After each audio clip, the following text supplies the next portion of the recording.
Hi, good evening. My name is Joshua Herring, and I will be talking about my historical research paper, which is titled Desperate Times Call for Desperate Measures, the Necessary Evil of the Continental Army. So the basis of this research is around the idea of this kind of hero worship, of how George Washington is seen as being this perfect man, the couldn't tell a lie, chop down the cherry tree kind of idea. It doesn't really center on that specifically, but it does go into the idea of wanting to prove a specific piece, in that Washington was fine with irregular warfare. And what I mean by irregular warfare is the shooting of British officers, which in combat was seen as being distasteful. The use of small skirmish fighting, which is using a smaller force to assault a bigger force, flanking, that kind of stuff.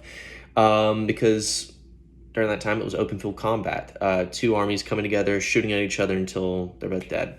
But what they utilized was irregular warfare, or almost partisan warfare. So partisan warfare being this kind of shoot from behind a tree, run the other way, very chaotic kind of fighting, but very native-ish, in that they would use foliage, they would conceal themselves, they would be sharpshooters, that kind of stuff, wearing down the British ranks.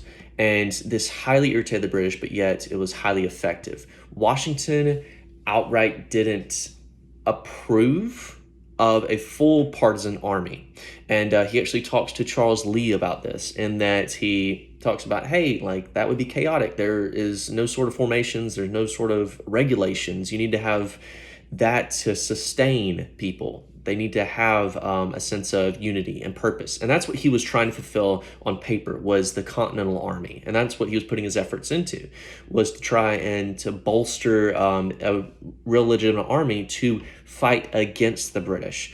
But he knew that they were, of course, not well equipped. This is actually shown in that with a lack of resources, he talks about just getting just any clothes, because his men were, of course, at Valley Forge in the wintertime. And he cared more about the safety of his men and the survival of his men than he did about regulation clothing.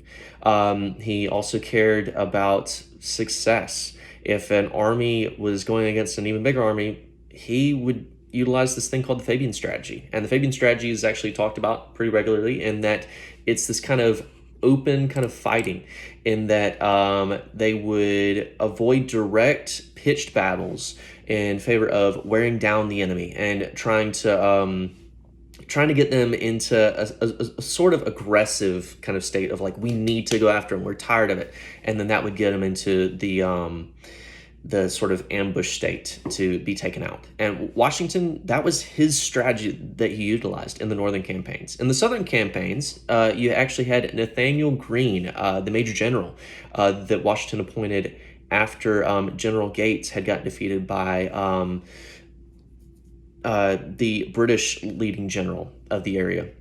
And so General Greene, he utilized this kind of hit and run strategy. And this hit and run strategy involved using veterans of the French and Indian War, as well as men who had experienced fighting against natives. And so these men were well versed in the terrain of the southern colonies, as well as native tactics. And so they would utilize these specific tactics to defeat the larger force of the British. And the British were so annoyed and so angered by this kind of stuff that they regularly spoke out about these kind of things. And so specifically, such small skirmish fighting, targeting of British officers, which was the Southern campaign strategy as well.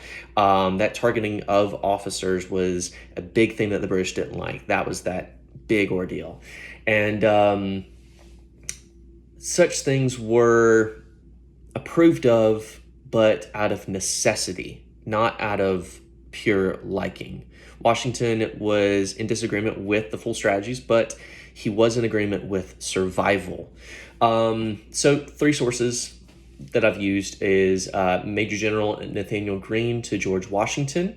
In his letter, he documents all this and talks about his strategies and his new appointment. And we have Gregory Daler, the Fabian strategy, where he talks about the Fabian strategy. And we have Jack Weller, irregular but effective, partisan weapons, tactics in the American Revolution. Thank you. Have a good night.